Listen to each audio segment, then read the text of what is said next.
Thanks to Carnegie for having me. I was asked to speak about South Asia. Everybody thinks they know the likeliest pathway to nuclear first use in South Asia. It is called a conventional wisdom for a reason. It starts with a terrorist attack, presumed to be from Pakistan, on an Indian metropole that kills scores due to domestic political pressures baying for blood.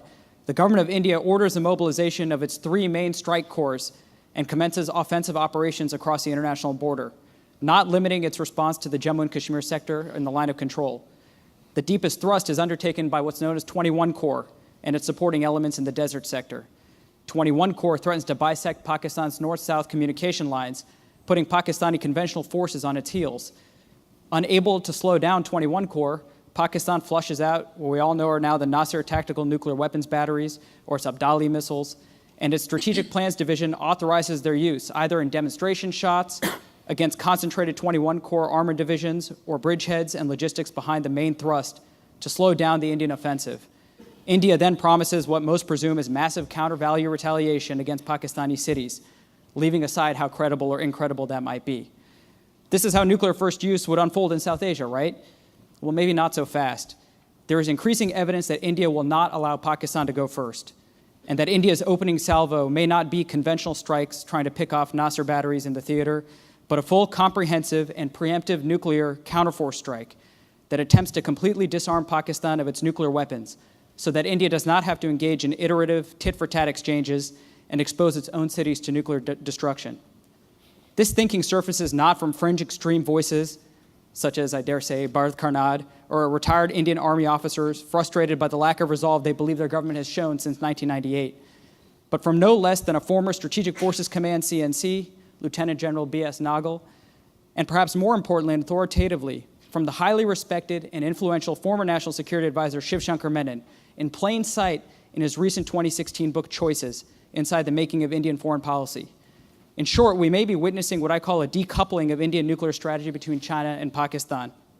Although India threatens assured retaliation against China, those forces required to do so may allow it to pursue more aggressive strategies, such as escalation dominance, or increasingly calls for a splendid first strike against Pakistan. But wait, you say, doesn't Indian official nuclear doctrine and posture clearly espouse a no first use doctrine and threaten massive counter-value retaliation? As Scott Sagan and others, including myself, have pointed out, the sanctity of India's NFU is already eroded in its official doctrine by threatening nuclear use against chemical and biological weapons use. And the doctrine is silent about targeting, only threatening massive retaliation to inflict unacceptable damage. This could be counter-value, and has long been presumed to be, but it does not have to be. Could this all be changing? Indeed, as Shiv Shankar Menon recently stated, India's nuclear doctrine has far greater flexibility than it gets credit for. First, although he ultimately concludes that no first use is ultimately in India's strategic interests, he further undermines its sanctity when he writes the following, quote unquote, "There is a potential gray area as to when India would use nuclear weapons first against another nuclear weapon state. Circumstances are conceivable in which India might find it useful to strike first, for instance, against a nuclear weapon state that had declared it would certainly use its weapons, and if India were certain that its adversary's launch was imminent. In practice, this scenario could open the door for India to initiate preemptive nuclear use if, for example, it detected Pakistan moving tactical nuclear weapons batteries into the theater, no matter how imminent their use may actually be. Indian security managers would have no choice but to assume intent to use at that point." This thinking dovetails with the writings of former SFC CNC B.S. Nagal, who questioned the morality of no first use, particularly in a democratic state like India, asking how an Indian leadership could accept significant casualties if it knew a nuclear use by Pakistan were imminent. Just in November 2016, the then sitting defense minister, Manohar Parrikar, stated in his quote-unquote personal capacity, insofar as that's possible, that India should not declare one way or another whether it would use nuclear weapons first or not. Increasingly, it is very clear that serious national security officials in India have every intention of moving away from a no first use policy. Menon clearly carves out an exception for preemptive Indian first use in the very scenario that is most likely to occur in South Asia. Indian leaders can disavow all of this as personal opinions, but when a sitting defense minister, a former strategic forces commander, and a highly respected national security advisor all question the sanctity of no first use, it all starts to add up. More interestingly, Menon elucidates what the nature of Indian first use might be. First, he refers to counter-value targeting in the past tense. He writes, quote unquote, instead, the logical posture at first was counter-value targeting, or targeting an opponent's assets rather than counterforce targeting, which concentrates on the enemy's military and command structures, implying that the current strategy may have shifted. He further writes, quote unquote, what would be credible would be the message India conveyed by how it configures its forces. If Pakistan were to use tactical nuclear weapons against India, or believed to imminently be prepared to do so, even against Indian forces in Pakistan, it would effectively be opening the door to a massive Indian first strike, having crossed India's declared red lines. There would be little incentive, once Pakistan had taken hostilities to the nuclear level, for India to limit its response, since that would only invite further escalation by Pakistan. India would hardly risk giving Pakistan the chance to carry out a massive nuclear strike of its own after the Indian response to Pakistan using tactical nuclear weapons. In other words, Pakistani tactical nuclear weapons use would effectively free India to undertake a comprehensive first strike against Pakistan, unquote. Make no mistake, he's talking about completely disarming Pakistan in an Indian nuclear strike so that it had no ability to retaliate in a third strike against Indian high-value targets.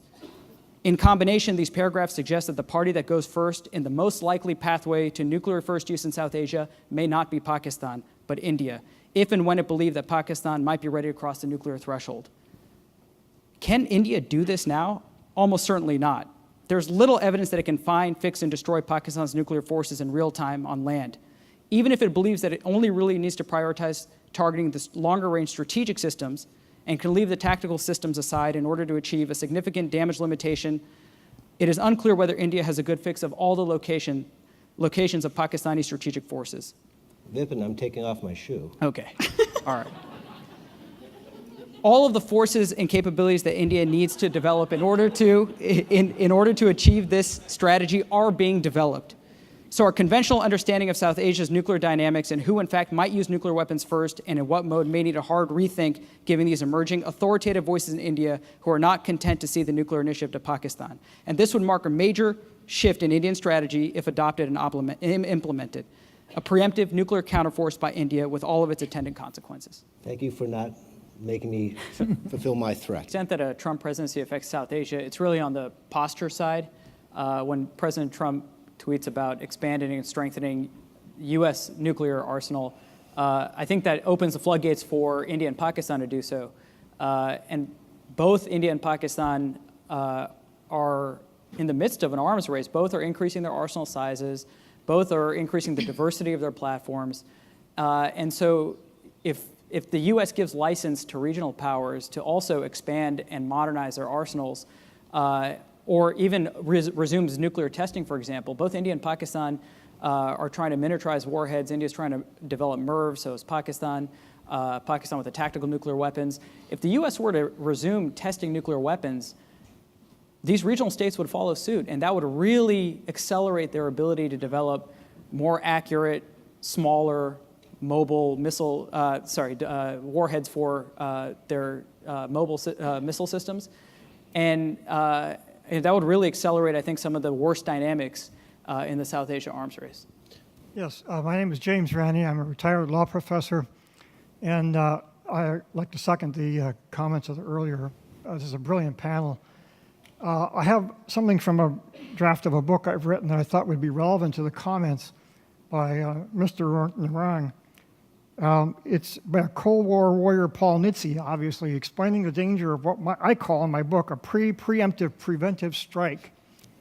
And Nitze says that anticipating a preemptive strike by the other, a country might well feel it should strike even sooner than planned to head off the other country's preemptive blow. I could foresee the possibility of a situation arising in which there would be such an interaction of fear that it would be almost impossible to conceive how statesmen could prevent the situation from deteriorating into war. So I'd invite Mr. Narang's comments. Is that right, is the question. Yeah, right. Well, since Professor Sagan, who taught me everything I know about nuclear weapons, was about to hit me with a shoe, I couldn't, I mean, obviously we don't talk about the risks of the Indian strategy. Obviously, if the Pakistanis think the Indians are going to go first, they have every incentive to go first and go massively.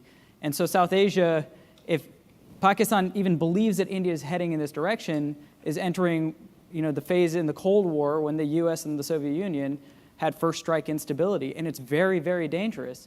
And so I don't know and one of the reasons why I want to surface this debate, and we started doing it in the South Asian nuclear community, is because this debate needs to be had about whether this is a good idea. You understand the logic from the Indian side, right? The sterile logic is, why should we allow Pakistan to be able to retaliate against our retaliation? We should just disarm them completely. But that kind of thinking very quickly leads to the kind of instabilities that you talk about. Thank you, sir. Thank you.